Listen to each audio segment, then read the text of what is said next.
तो केंद्र सरकार ने अपना नया वित्तीय रोडमैप पेश कर दिया है। आज हम यही समझने वाले हैं कि ये बजट देश और अर्थव्यवस्था के लिए असल में क्या मायने रखता है, और वो भी सिर्फ 5 मिनट में। चलिए देखते हैं कि इस साल के पिटारे में क्या है। तो सवाल यह है कि इस साल के बजट को क्या चीज अलग बनाती है। आइए इसकी सबसे बड़ी घोषणाओं को एक एक करके समझते हैं। यहाँ एक दिलचस्प बात है, हमारे संविधान में बजट शब्द का जिक्र ही नहीं है। जी हाँ, इसकी जगह आर्टिकल 112 इसे वार्षिक वित्तीय विवरण या एनुअल फाइनेंशियल स्टेटमेंट कहता है। तो ये वार्षिक वित्तीय विवरण असल में सरकार की साल भर की फाइनेंशियल प्लानिंग है। इसे एक बहुत बड़े घर के बजट की तरह समझ सकते हैं। मतलब ये हिसाब किताब कि पैसा कहाँ से आएगा और इसे कहाँ कहाँ खर्च किया जाएगा। हर बजट के पीछे एक बड़ी सोच, एक बड़ी स्ट्रैटेजी होती है। आइए देखते हैं कि इस साल सरकार की सोच को क्या दिशा दे रहा है। ये सब 3 मुख्य पिलर्स पर टिका है। ये 3 पिलर्स हैं। रफ्तार, जिसका लक्ष्य है कि प्रोडक्टिविटी बढ़ाकर इकोनॉमिक ग्रोथ को तेज किया जाए।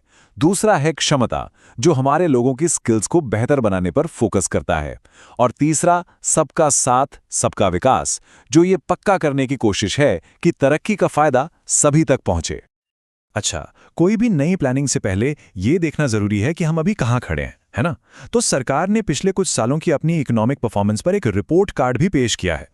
जैसा कि इस रिपोर्ट कार्ड में दिख रहा है, अर्थव्यवस्था लगभग 7% की एक मजबूत दर से बढ़ रही है। सबसे अहम बात, महंगाई यानी इन्फ्लेशन कंट्रोल में है, जो कि सेंट्रल बैंक के टारगेट के अंदर है। मतलब बाजार में चीजों के दाम काफी हद तक स्थिर हैं। दुनिया भर की मुश्किलों के बावजूद सरकार एक स्टेबल इकोनॉमिक तस्वीर पेश कर रही है। तो ठीक है, विजन सेट हो गया, रिपोर्ट कार्ड देख लिया।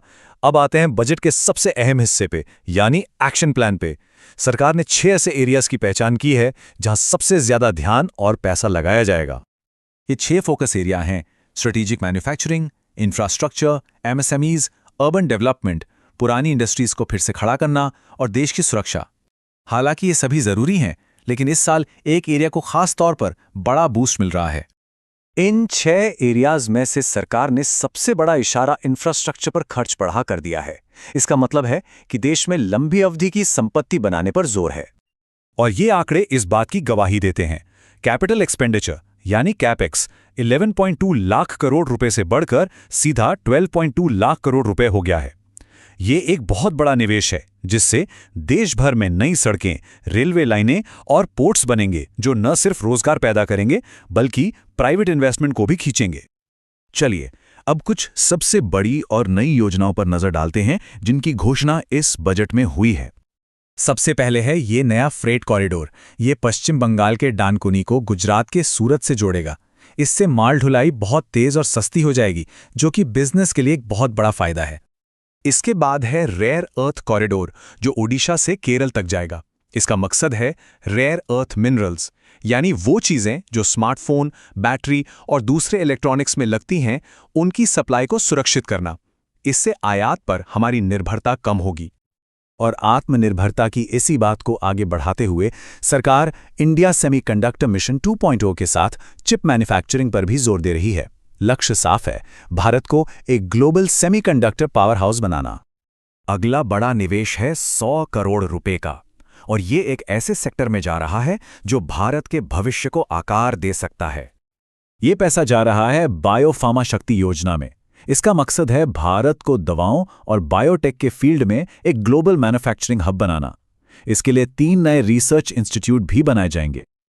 अब उन छोटे और मध्यम उद्योगों यानी एमएसएमईज की बात करते हैं, जो हमारी अर्थव्यवस्था की रीढ़ हैं और बड़े पैमाने पर रोजगार पैदा करते हैं। एमएसएमईज को सहारा देने के लिए सरकार 2 बड़े कदम उठा रही है। पहला है 100 करोड़ रुपए का एक डेडिकेटेड एमएसएमई डेवलपमेंट फंड। यह फंड छोटे बिजनेस को इक्विटी सपोर्ट देगा। आसान भाषा में कहें तो ये फंड बिजनेस में हिस्सेदारी के बदले उन्हें आगे बढ़ने के लिए जरूरी पैसा देगा, ताकि वे अपना काम और बढ़ा सके। और फिर आता है दूसरा और बहुत बड़ा कदम, एमएसएमई सेक्टर के लिए 1 लाख करोड़ रुपए का एक विशाल पैकेज। ये बहुत बड़ी रकम एमएसएमईज को लिक्विडिटी सपोर्ट देने के लिए है। सीधे शब्दों में कहें तो ये सुनिश्चित करेगा कि उनके पास अपने बिल चुकाने और बिना किसी रुकावट के काम करते रहने के लिए जरूरी कैश फ्लो बना रहे।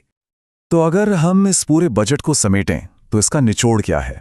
ये बजट मुख्य रूप से क्षमता बढ़ाने, इंफ्रास्ट्रक्चर को मजबूत करने और आत्मनिर्भरता की तरफ एक बड़ा और रणनीतिक कदम है। और अंत में इस विश्लेषण को एक बड़े सवाल के साथ छोड़ते हैं।